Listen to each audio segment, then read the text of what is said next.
If you've ever wondered how to make your own aloe vera powder, please stay tuned. The first step is to get an aloe vera leaf and gently cleanse the aloe vera on both sides. And then you want to cut the leaf and drain that yellow latex poison that is within the leaf, as to not irritate your skin. So what I'm doing here is letting it drain for about 30 minutes in some water, and I stand it upright. Okay, so we are going to dry our aloe vera. So I need the slices to be very thin. So I'm cutting the slices as thin as possible, as you see here.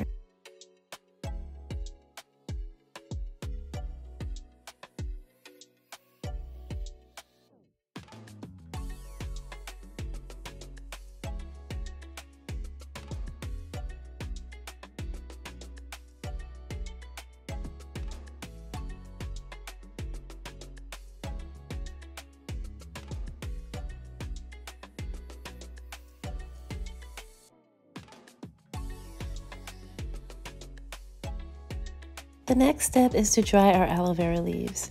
I'm using a dehydrator. You can also dry the leaves out in the sun. That's probably one of the best and natural ways.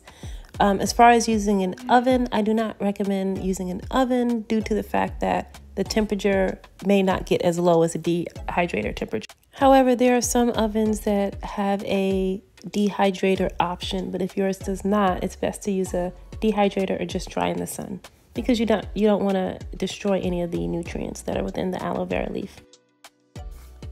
As you can see in this video, I am setting the dehydrator to 110 degrees Fahrenheit for about 7 hours. I don't recommend setting your dehydrator or oven over 110 degrees. In fact, if you can go even lower, that's best. So even 100 degrees would be fine.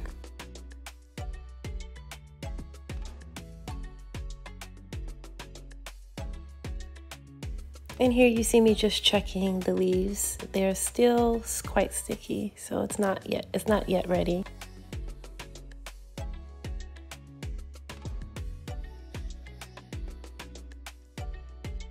Some time has passed, and look, wow, they're really dry here. So probably just a little bit longer. You see the oven shows 5 hours and 59 minutes, but I did have this in the dehydrator prior to that time period. So they had already been sitting in the dehydrator for about 2 hours.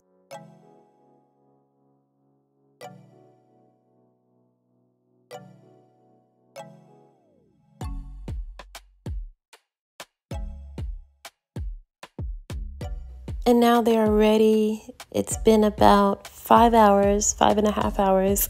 And now I'm just collecting all the leaves and putting them in a separate little basket.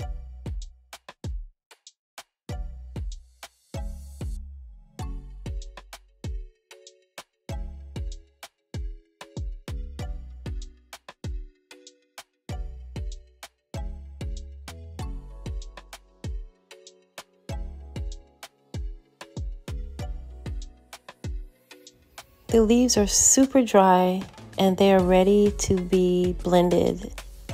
What I'm doing here is just crushing them down because I have to fit them in I'm gonna blend them in a coffee blender, so I'm just sort of grinding them a little bit here manually.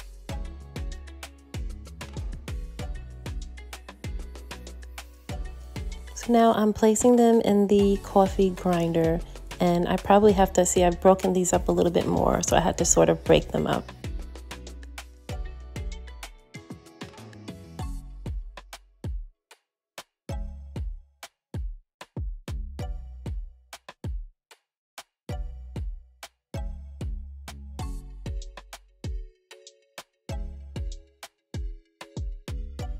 Okay, we're gonna give this a good little blitz. So I am pressing the start button on the coffee grinder and just blending the leaves up.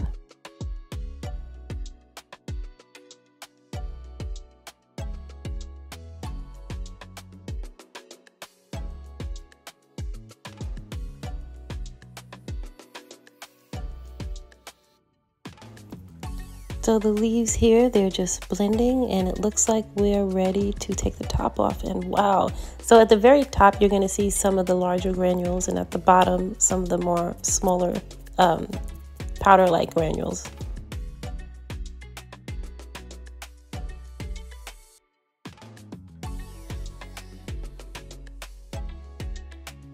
But this is aloe powder. We've made the aloe powder. So now I'm just sifting it because I want all of the fine granules. I want to capture that. Now you can also keep the larger granules, so I would save that for later, depending upon what it is that you like to do with them. So I'm going to make another video to show you how I use the aloe vera powder. Aloe is an Ayurvedic, wonderful medicinal plant, and it's used for hair, skin. People even drink aloe vera gel. So it's a wonderful God-given plant. I'm just showing you the texture of the aloe vera powder. Okay everyone, I really hope that this video was beneficial and helpful to you. And if you've learned anything new, if you have liked the video, please do not hesitate to subscribe, like, and comment. It's greatly, greatly appreciated. I love making these videos for everyone. Love making these videos for you guys. I just want to point out, look how little of the powder there is. So this was about maybe 1/4 of an aloe vera plant, probably a little bit more than that. But look how little of the contents that we have. So I'm kind of realizing why aloe vera powder is so expensive, because you don't really, when it's dried, it's not that much, as you can see here. I'll see you in the next video, and I'll show you how I use this aloe vera powder. Have a great day, guys.